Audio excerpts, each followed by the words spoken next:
sa chairman ti committee on agriculture, damak tayo nagkadagiti neighboring thousand dati swine fever, tanong na mga kakaasi dagiti hog races, kanya dagiti ka-probinsyahan tayo, dapat na matiktan iti atensyon, tanong mapreventaran.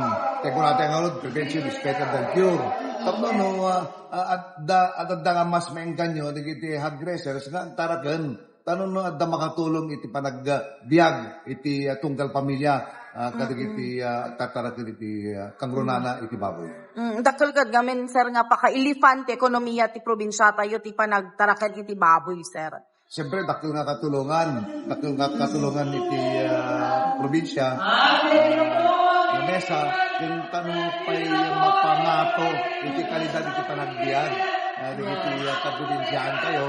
At lalo, no napintas iti presyo, kadagiti iti existing presyo, naman pwede maba, 170 to 175, iti presyo iti per live weight iti panagdatang da iti baboy, na nababago na tayo nung napipyan nung ipinapalabas na taw-tawang kit, umabot pa iti 150 kajay.